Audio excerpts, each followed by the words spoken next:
It's the SDG Podcast. Before we get started, you can check us out on the web at solutiondesign.com/podcast or find us on all the social medias, LinkedIn, Twitter, Facebook, and Instagram at Solution Design Group. All right, we're back with our discussion on teams, talking about norming, performing. Who's back? All that kind of stuff. I was going to get into that. Welcome, podcasters. Say hello and introduce yourselves. Hey, I'm Chad Jetner. Hi, I'm Peter Lawrence. I'm Nick Bruecken. And I'm Kyle Bacher. Thanks, Nick, for joining us. He's our special guest on this journey we've been taking on teams. How do you build them? How do you storm, form, and norm? Talking about teams on teams. We put this team together to talk about teams. And I feel like after doing two of these, we've really come together. Everybody's focused, communicating, contributing, supporting each other. We got good leadership. We're organized. We're having a good time. Things are going well. I feel like we're done storming. This is where the facial expressions come in. That's one opinion. We've done those trust falls. Yeah. We walked on the coals. Did you just watch the Office episode? Is that what this is? No, but that's what I remember. Okay. All right. Yeah. So it's all in there. It's all in my head. That's when it comes out. Yeah. So what is, to you, Nick, what is, like, how do you recognize that you've normed? What's the tell? What are some signs? What are some traits that you're looking for? Yeah. I think taking it out of just pure like metrics and, performance, I think of things like teams laughing together, sort of a gratitude forward environment where it's like horizontal in the like all the gratitude or all the shout outs go like it's flat. So there isn't like a always top down appreciation where a manager or a director is always saying, good job, everybody. That the team also feels like they can say good job to you too, or even begin it that way. Stuff like that, I guess. I think they call it like a beehive mentality, where what's good for the hive is kind of the mentality instead of what am I doing as a bee, but everybody understands what each person's doing to contribute to that hive. And those are things I kind of look for and seek to build in a team. We all know what we're supposed to be doing as a job. It's how do we do it together, and how do I know that it's working together besides just knocking stuff out? Yeah. The bugs have kind of been shaken out. The interpersonal relationship, like friction and posturing, ego, like that stuff's all been taken care of for the most part. I was just going to jump in and say it is squelched those people down enough to function. Yeah, toned down, separated. What do you guys look for? Like, what traits or characteristics are you looking for on a well-normed team, a performing team even? What? Chad, you go first. Yeah. I mean, for me, it's just like constant feedback, right? And like a comfort level with everybody to do that, right? And not just like end of a sprint retro, all of the agile ceremonies that we have around it, but once we've kind of normalized as a team,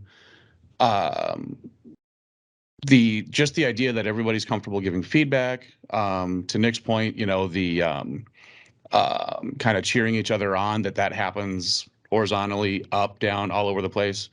But that's kind of my metric, is that if everybody's giving like quality feedback, right? Like well thought out things, and we're not just, emotional about our responses, but we're actually like, hey, this is, on a given day-to-day basis, like this is wrong, and we can tell each other and we can talk to each other, and we don't need to filter all the conversations up through this rigid structure. You know, like, hey, this is wrong. I'm going to talk to this guy about it. He'll tell you about it. And you get that game of telephone. Like, that's it, right? Constant, consistent feedback, communication. It sounds so basic, but like facilitating that and getting to that point has Achieving been that is tricky for me. tough. Yeah. Yeah. And when the focus is on the project, the goals, the work itself, and what it takes to do that, that's the focus, not the relationships of the people and the drama and the politics and the like fixing, interpersonal issues. Like it's not on the problems. It's on the solution you're trying to build, whatever those shared goals are. But it's not to say those don't exist. It's just simply you've Right. you've you've adopted a shared mindset of granting the benefit of the doubt, or I always say Yeah. assuming positive intent amongst Right. each other, so that when those things happen, they automatically go through that door instead of immediate gut reaction of Right. negativity or attack or feeling attacked. Yeah, those have gone from being walls to being like speed bumps in the road. Permeable walls. Yeah. Osmotic. So from my standpoint, just looking at sort of the remote work aspect of things, when I really felt a team getting together as a remote team was the Slack channels volume of conversation picks up, the going back and forth, the hey, can somebody take a look at this? Hey, do you have time for a quick meeting? That kind of thing. Just kind of everybody's kind of huddling up and getting back together and doing it sort of round robin with each other and having a great time. Yeah. It's like in baseball. Like if you're all just standing out there in the field, the coach yells at you, come on, put some pepper on that ball. Come on, mix it up. Like they want you to be like mixing it up, talking to each other. Let's get some chatter out there. Let's get it going. When that stuff's going, people are talking and That gives me an asking idea for questions. stand-ups. Yeah. You're moving forward. Get some chatter going. Chad, you wanted to jump in. Well, no, I mean, that's one of the things that, me and the other tech lead, like we genuinely encourage, like once banter starts happening in teams, in pull requests, wherever it can happen, once we see it, we encourage it, but we participate, we, like shine a light on it so that more of it happens. And I mean, we've established regular ceremonial, Wednesday happy hours and breakfast and all this other stuff that we do as a team anyway. And then from that goes, we get to like almost constant throughout the day banter and good feedback, interesting feedback on pull requests. Like so I live in, we live in GitHub. We're constantly like reviewing each other's code, writing code, putting things in there for people to find. That's always fun. Little Easter eggs. Yeah, kind of, yeah. Like there's a non-zero amount of Easter eggs, and getting people to get to that level and get comfortable, like takes it. It's not zero. It's non-zero effort, but depending on if it's you grabbing if you're able to form your team, or if you're given a team, we talked about this weeks ago. The group that you're given can make that challenging, but it's almost never impossible, right? Like recognizing everybody's strengths, everybody's weaknesses, who talks, who doesn't. If this guy's bantering, hey, holy crap, we've done like, that guy's cracking jokes now. We're good. Like we're really good. And that's another thing I would say, that the team picks up on it too, right? Like the team recognizes that so and so is finally bantering, and like, it feeds into itself. Yes, we're a team, and now we can all go together and we're attack or whatever. Let's get this problem.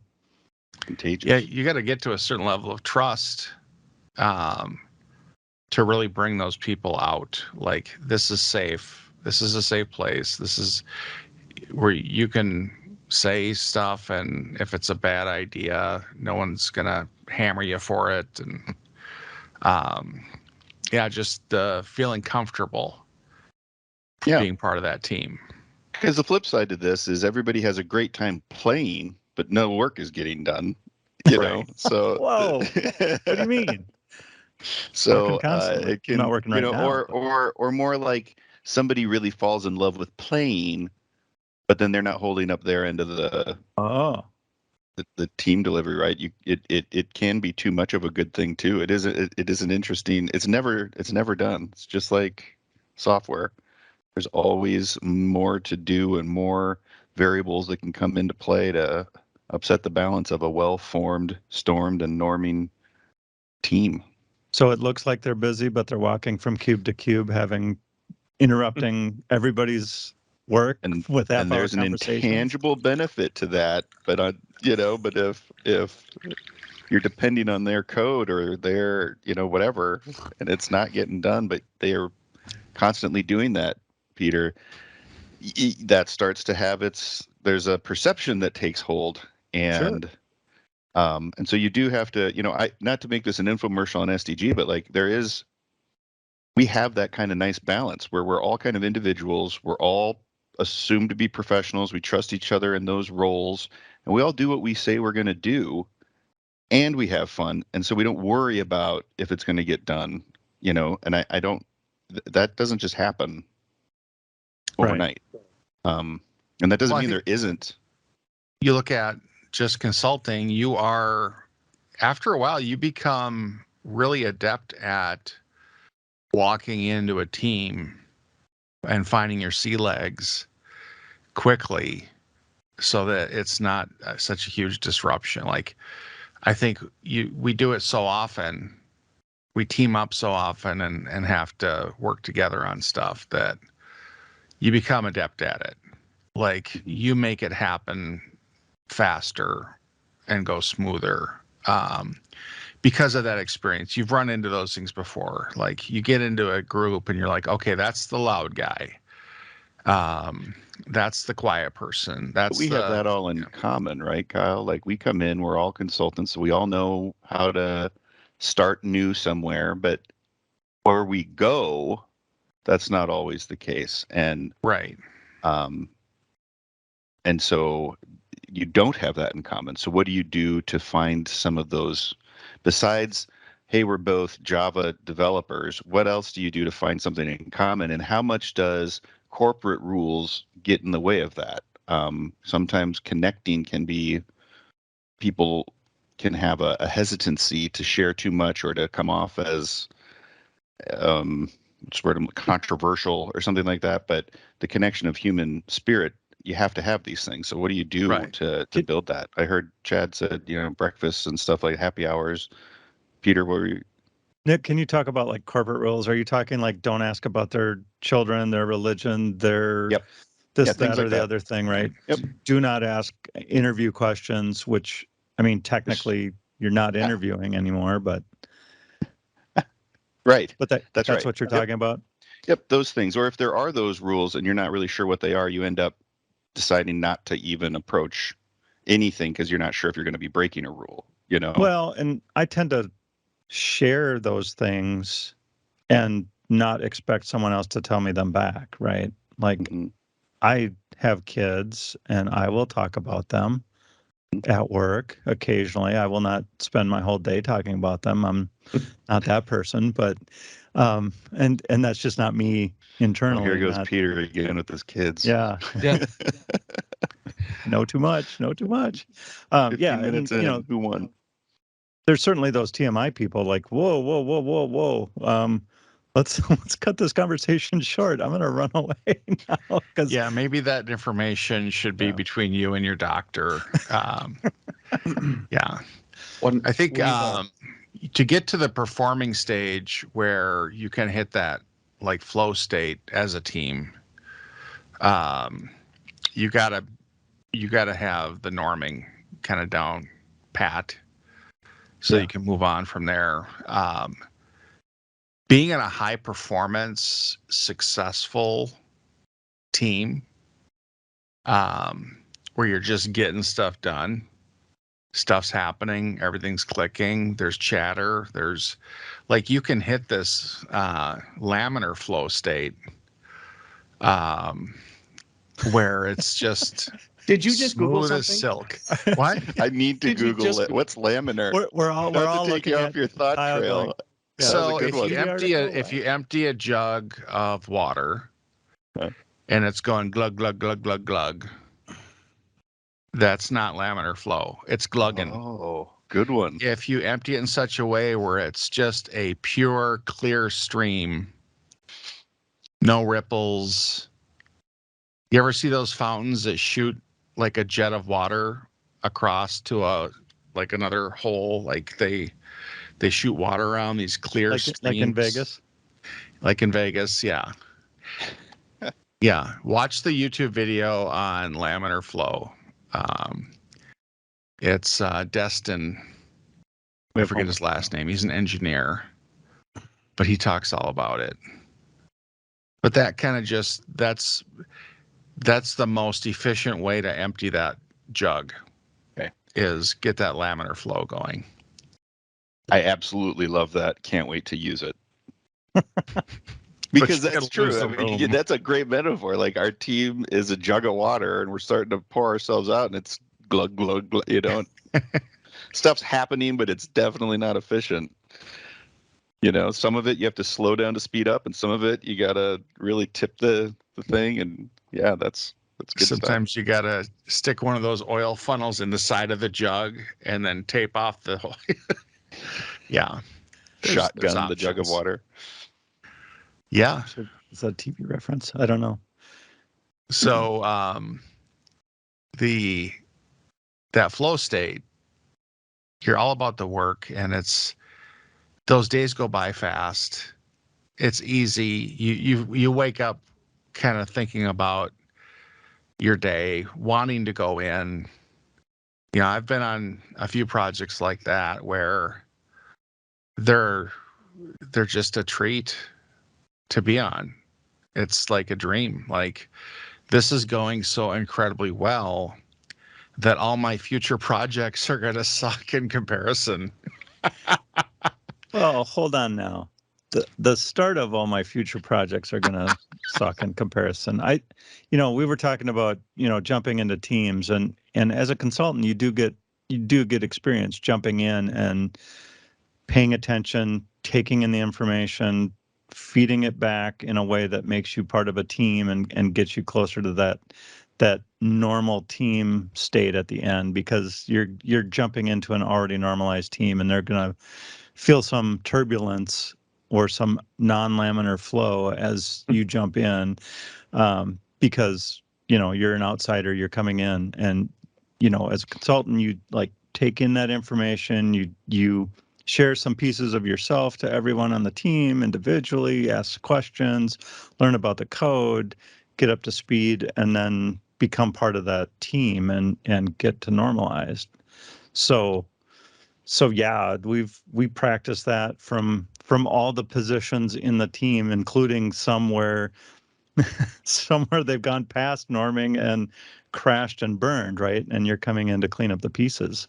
So yeah, I think a lot of it's experience. A lot of it is job change faster than most people, right? Because your gigs are a little bit shorter than a career at every place, right? So I think that helps out a ton.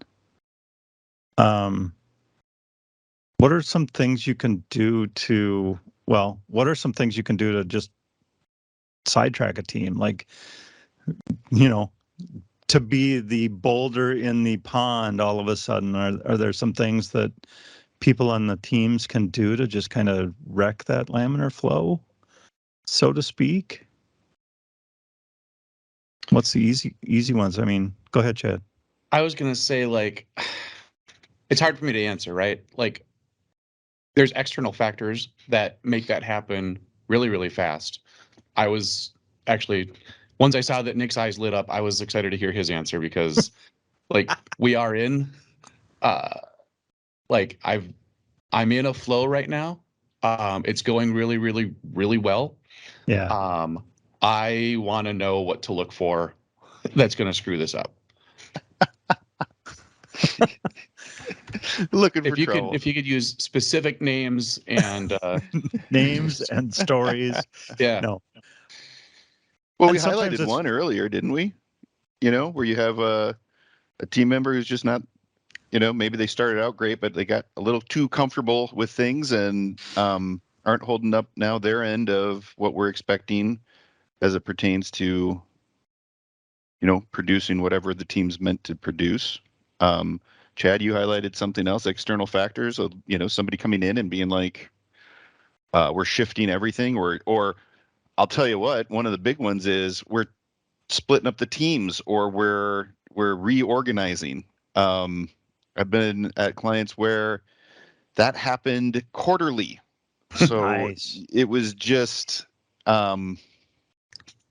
really it's frustrating. It's also a new opportunity to try the same things again. But it does get a little bit. You got right to the brink of norming and then back to storming, huh? Yeah, turnover, obviously people leaving or retiring or whatever the case may be, and onboarding new people can always throw turbulence into our flow. There's any number of things. Personal challenges, obviously. I've seen some of that come through where somebody's going through something personally, and or how about the unavoidable. Or how about the team is awesome and we are doing great and nobody uses our product and the thing is shutting down. That is a sad state. Yeah, I've been there too, where you're just like, we produced the most awesome, fun thing, and now it's going away. We did it in such a great way, and we never want to go anywhere else, and the money's run out. Yeah, that's hard. Like when things are really going well, and it's that you never got to finish. Like it's just something happened outside of the team, something changed, new leadership, reacting to something in the market. Yeah. But before we get into mourning, go ahead, Chad. Oh, I was going to say, wait, mourning. Sounds like the team is ending. The team is ending. We were just talking about. Yeah, it's all falling apart. I just decided to. Do you guys like? Once a team is norming and we're flowing and things are continuing to flow, do you have any like specific things that you do to keep it going, right? Because like you could lose steam fast, right? Like you could have energy and then the energy just kind of dissipates, even with the same team, the same people and everything. And I'm trying to we're continually trying to keep people going. But do you have anything specific that you do to make that happen? Like things get stale no matter what, right? You have to continue to stay. Yeah, like these are like the activities you do, right?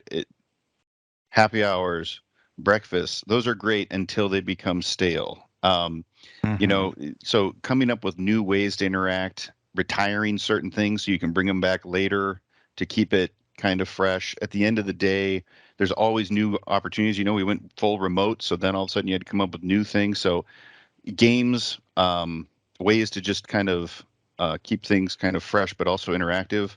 I was doing this recently where we were share your what's your mood today, by movie title or song title. Like just share what you're feeling by song title or movie title, or a GIF. What have we ever established? Yes. What is the answer? It's both. We did on ours. The one question I ask new people is, how do you eat a chicken wing, a flat? Right? It's a non-controversial. It's surprisingly controversial. And there are sides. Here's how this actually gets fun, right? And the point was, it's a silly thing that that everybody kind of gets, right? And then when somebody new joins the happy hour or joins the team, the first thing we do is we get a basket of wings, and nobody says anything. Right. We just watch the new person eat a flat, right? And then the person is just confused when half the team is like happy and half the team is like, oh, come on, what are you doing? right? So And you'd all be upset when I pass the basket of wings pie and just say like, no, these aren't worth it. Or do where's yours the I would typically drumming? say come in as far as dinosaur shapes, Peter? sorry, as far as initiations go, I think that's a really good one. That's a top one. Yeah. It's Yeah, way better than college, that's for sure. Yeah, no hazing. It's just maybe some light hazing on a fork. Really, that's the Yeah. extent of the hazing. All right. Yeah. So I might have to put that in my performing- interview questions. I'm just Yes. kidding. But it's another part of like what I mean, so that is intentionally silly and it's non-controversial, right? And meaningless. Yeah. Absolutely meaningless. But we make, I mean, it's kind of a caricature of whatever, right? Like it's absolutely meaningless and nobody's that emotionally invested in how to do it. But there's things like that we do constantly, right? Like But we all had an opinion, by golly, and we cared about that opinion. And it was a Exactly. safe place to express that opinion and get to know That's each other true. a little bit. yeah, I like it. So I think you can go get taken a step back. You run into obstacles, things can happen. How do you maintain resiliency to minimize the impact of those things? How do you maintain resiliency to minimize maybe the loss of a team member? To like maybe you're getting they're not gone, but they're not Gone but not able forgotten. to perform the same because of outside forces or something. How do you quickly react to that stuff? Yeah, so they have a bike accident or a car accident or something like that, and they're laid up away from the team, right? Hmm. If you've But they'll be established back. yourself as a very, that's the thing about teams. And if the organization is on board with building strong teams because they understand the highest performing teams are delivering the highest value to their products and therefore driving, the most bang for their buck, then when somebody on the team gets, hurt or, there's a hiccup, there's still hopefully an organizational, I think, mindset that we got to keep this team together and either adjust our expectations on what this team can produce during this time to support them and be supportive of them as a unit rather than just saying, oh, we'll just fill another bot. Like the answer has to be a little bit more thoughtful and team focused if that's really what you've established. And I would hope to see that rather than just, oh, we lost somebody, we're going to backfill them, and therefore we're going to continue to produce. That's just so. I call that waterfall approach, where numbers are numbers, bodies, people are numbers, and we can crash anything with bodies.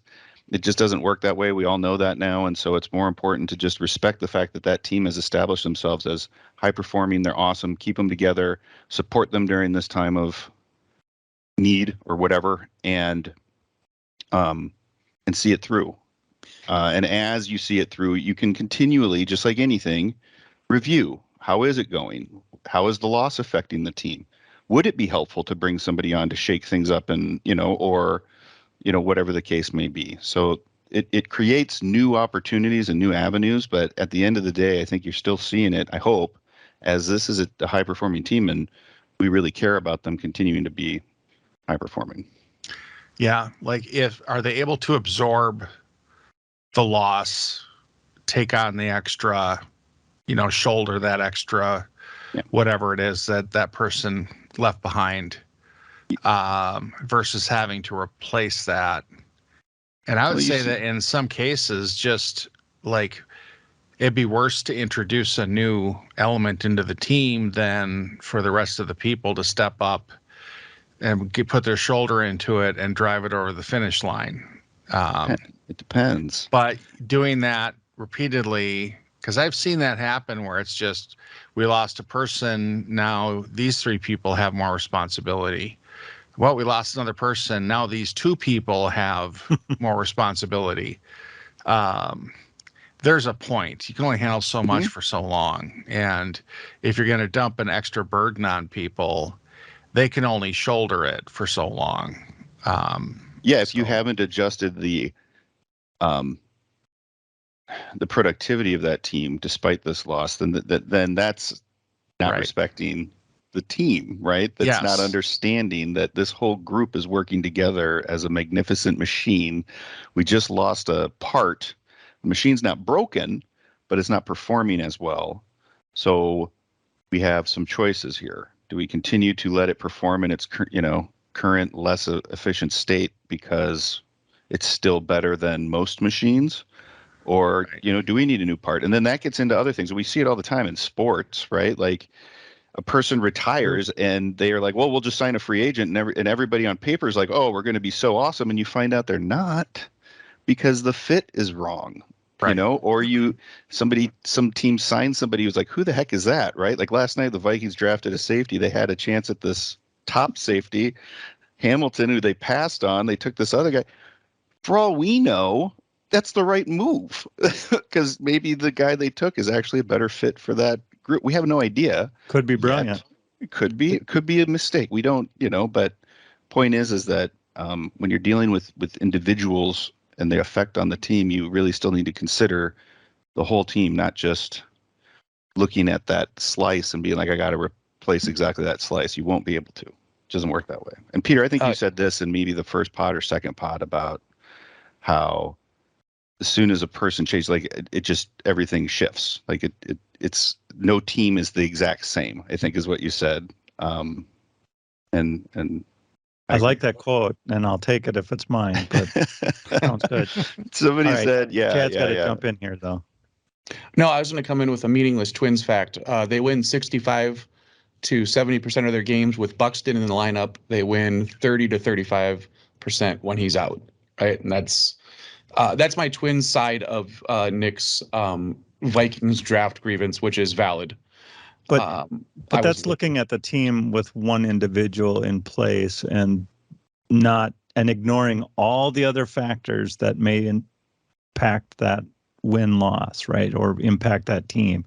That team, maybe because that person is out and something else happened, could also have affected it. But on paper, it looks like, yep, that person is magic. Can never lose them. And sometimes that is the case on a team. Sometimes you do have those magicians, and when they are lost or for a time, it does have a stronger effect together. That's right. Yep, and that's totally fine too. It can be anyway, right? There's no one type of team that you actually are looking for. You're looking for the team that's working for the thing you're doing. There is no mold. There is only a set of guidelines, right? There's no magical team mold that if you get this and this and this and that. I mean, professional sports proves that every day, right? That's right. And so do we, frankly, right? Exactly. Yeah. I think recognizing that a team is a thing that you need to work on. Like, it can happen organically and people will self-organize and they will become some sort of a team, but is that going to be as successful as like having somebody that understands team dynamics and team building and this whole process and fielding a team and cultivating that, getting it to the place it needs to be, monitoring it, so that it's how well it's doing, like all the care and feeding that goes into it. Because I think sometimes it's just, these are the people that are going to work on it. Here's the stuff we want them to do. And that's your, and then just let it happen. That's a group. Well, they might work together on it. You might get lucky. But they're being grouped together with no intention of building a team as like the mindset of that isn't team building. It is for doing stuff. Right. and I think what we're trying to talk about is the value of teams, of building Yes. teams, of having cohesive units of various personalities and skills that are working together, and they're happy working together, and they're producing because of it, and because they do that, everything goes up, right? Yeah. And so the company is winning because of it, versus I just am going to put some people together because the effort calls for that, and I have Yes. no focus on building them into something, Right. that because I don't see the value in it. I just see the value in these 5 people typing and testing something. Right. And you can get stuff done. It might take longer. It might be low quality. It might not be a place that those people want to stay. I mean, there's a lot of different variables that go into. Yeah. You might have some leadership within that group that emerges and does the team building and knows that that's important. Using the sports analogy, they're all teams in the league, but there are bad ones. They're not all number one, are they? No, sadly. And just to take that a little bit further, that's sort of some of the, and I don't want to disparage anything here, but just kind of the offshore mentality that I've experienced at some points along in some projects. It's like, we will do that work with, the term is offshore, like magical offshore people that will get together and do that work. But we will not invest a single ounce of building a team with them, bringing them in, making them part of the unit. None of that. It will just be like a magic place that you send work to and it comes back. And behold, it does not come back as expected all the time, right? Right. If you ask for a car, a lot of people have different ideas of what a car is. I'm reminded of that Simpsons episode where Homer is allowed to design the car from his brother. Exactly. I So just think every car should have a dome. and they should, but they don't. So, and there's reasons for that. Was that the Canyonero episode? Canyonero. No. No idea. I don't think so. I think it was like Was season Canyonero 1 or with 2. Mr. Plow? Was that the Mr. Plow as well? All right. Time out. Let's not Okay. talk about this because we obviously don't know what we're talking about. We're close. We're very close to knowing what we're talking about, but not quite. So, as a person, as an individual member of the team or the group, you're going in to this existing group of people. It could be a well-oiled machine running, or it could be just a group that you're getting added to, but you're going in as an individual. What's your next step? What do you do? Like, you want to be a part of an awesome winning team. How do you get there? Sometimes, Kyle, what you were bringing up, like joining an awesome running team is sometimes far more difficult than joining a team that's broken, because there's not a lot of changes you can make, and you have to make space for yourself in this awesome team without breaking it as you come in, right? So those are like two wholly different things, and kind of challenging. You'd think that would be the case and not the bull in a china shop. Well, bull in a china shop works great as long as the china's all bad, right? But if it's all perfectly set up, it's not as good. Or if you're trying to destroy the china, then that's if you're trying to clear out the space, that works well. And I just I think going in, listening is huge, and waiting and absorbing and being in that new mode. Like, people don't want to be the new guy anymore. Like, people don't like being the new person. So they want to get to a point where they're not looked at like the new person anymore. I think you want to maintain that new person status as long as you can. because then you can hang back and listen, and there's not this huge expectation that you're going to knock anything out of the park, but then you can ease into your role instead of trying to rush it and horseshoe your way in. Shoehorn horseshoe horn your way in. I think that depends. That's a big greatly. One. Yeah. And what does the team need? What are you bringing to it?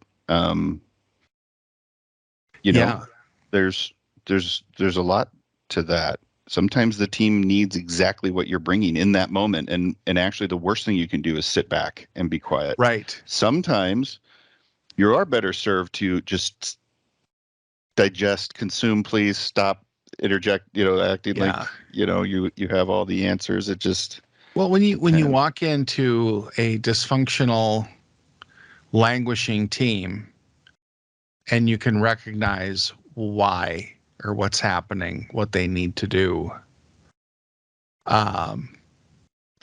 like speak up, but make sure you're right. And how you do it matters. Sometimes you don't want to point out the flaws. People are aware of it, but you need to take a softer approach. Sometimes you do need to hammer it. It just depends. But I guess the question is, right, what does being part of a team mean to you? Yeah. And when you're coming into a new place, are you aware of what the organization's expectations are you of being part of a team? Because that's rarely, if ever, defined in any interview I've ever sat in. Or communicated or anything, right? Yeah, there's just broad assumptions about what a team is and what it means, and you'll fit right in. And beyond just what we've established as our working agreement together, what else is there? So I'm curious to hear from all of your experience. Have you ever been to a place where they've said, this is what we expect our teams to do or how to work together? Or, you don't want to be too prescriptive either, but some guidelines might be nice. I've walked into hurricanes where it's just chaos and like trying to get a hold of something, nail things down, figure out what's going on. You're doing some of that. And then you still have like the work you're supposed to be doing.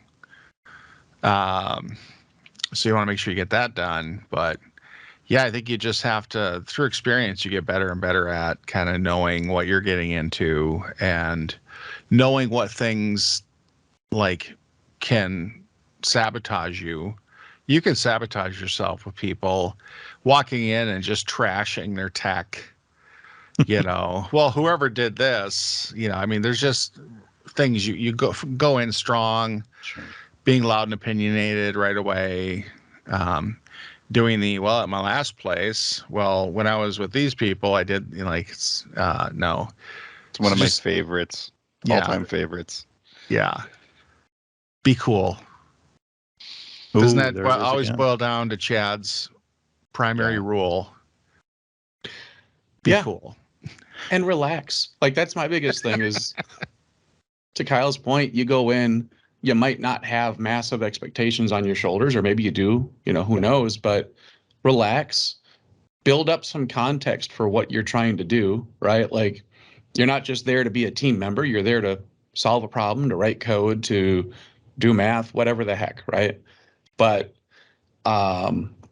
be quiet for a couple of days, build context, and then ask smart questions, right? Like, don't try to get yourself into a position where you can start asking smart questions quickly for whatever you're trying to solve. It's such vague general advice, but it matters to me, if somebody comes onto my team, that they just start asking good questions, right?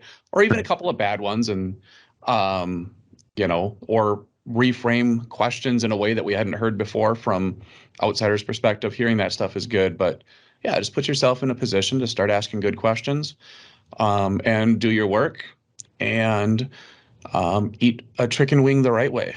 There right? you go. That's The Kyle way. Or So, don't, because variety is the spice of life. exactly. Yeah. Maybe you're a I drummy was guy. That's right. I was looking at it sort of as sort of back in the day when you'd go to a party, right? You'd walk in the door. Sometimes there'd be somebody there greeting you, bringing you in. Hey, come on. This is welcome. We've been waiting for you. This is great. Come on in. Other times there's nobody there. There's just this party going on in the background, and you're like, I've got the right address. I know that. Nobody's recognizing me. Nobody's acknowledging me. I don't know any of these people. I don't really know anyone super well. I'm not seeing the guy that invited me, but I'm gonna, slowly work my way into the party, and some of those parties are the best ever. They're also right? not kicking me out. That's And some of exactly. those parties that are really welcoming are cults, and you don't need to. Yeah. Have they formed a Right. circle? They have. Okay, I'm out of here. But Right. but the teams are kind of like that too. Some teams are like super welcoming, like, oh, come on, we got your computer ready. Here you go. We've put your nameplate on your desk. Welcome. We know who you are and we've been expecting you. Others are like, your computer's coming in a few weeks. We're not sure exactly what's going on. We think we need you over on this team, but there's this other team too. Can you just kind of know everything for all of these things? And I'm too busy to actually care that you're here. Right. My priorities right now are these things, and you're in the way. Without saying it, you are saying it when you do not provide the attention to somebody when they start. Like, it's the most awkward thing in the world when a new team member comes on and you're like, well, I'll meet with you on Wednesday. Right. To introduce you to how we do things. I'll For just keep now, myself here's some stuff to go occupied. read. Have a good time. That's onboarding is a constant challenge, and it's also a challenge and that's probably another sign, just to bring it full circle, another sign of a good trait of a team is how they onboard a new person. Yes. How many people are contributing and are involved and volunteering and aware and planful of it even. Like, I've got my hours set with them to go over these things, and and this is going to be your onboarding, buddy or whatever. Like, it is telling, I think. Well, and then is your onboarding not only onboarding that role, that skill, that that need, but also onboarding a human being that is just going into a new situation and just walked into a party and has doesn't no know idea what's anybody. happening, just met 1,000 people. Like, I do the security training. Part of my security training is about a third of it. The rest is getting to know people and answering questions and pointing out things that they can look at and do while they're waiting for a gig. It's like I try to do more than that, more than just my little piece of it, because I think it's helpful to have as much of that as possible. Some anchors. Yeah. Any parting thoughts, Chad?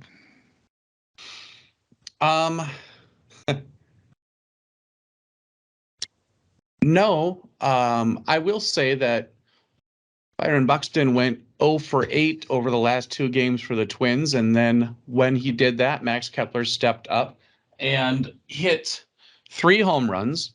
And I also just pulled a Max Kepler signed baseball card out of the pack of baseball cards my wife got for me because I am still a 12-year-old boy. That's amazing. That's the a kind pull. that gets me excited. Yeah. Excellent. That's great. Nick, parting thoughts? Only that I was just taking notes because I thought of a new exercise to take with my team, and can't wait to do it. And it is simply just asking them, what are the traits of a high-performing team? Because just to hear from them, and then from there take it to, what do we want to be? And that they have say in it, and then they get to buy in, and maybe we'll, take that next step further into the norming performing stuff. So thank you for having me. And then we're all going to get together and watch this video on laminar flow. That's my parting thought. Achieve laminar flow. All right. My parting thought is be cool, read the room. Those are the two best things you can do. Excellent. Well, thanks everybody. I think we'll wrap it up. Nick, All right. thanks for doing these 3 podcasts, the series. Oh, We'll have to think of another one. thank you for having me. It was a great time. I really do appreciate it. No problem. I like what you guys are doing here. I like the cut of your jib. You got moxie, kid. You're going to make it. Excellent. All right. Goodbye, everybody. Goodbye. Bye, everybody. So long. See ya. Goodbye. Solution Design Group is a digital product consultancy in Minneapolis. Check us out on the web at solutiondesign.com or look for us on Facebook, Twitter, LinkedIn, and Instagram at Solution Design Group.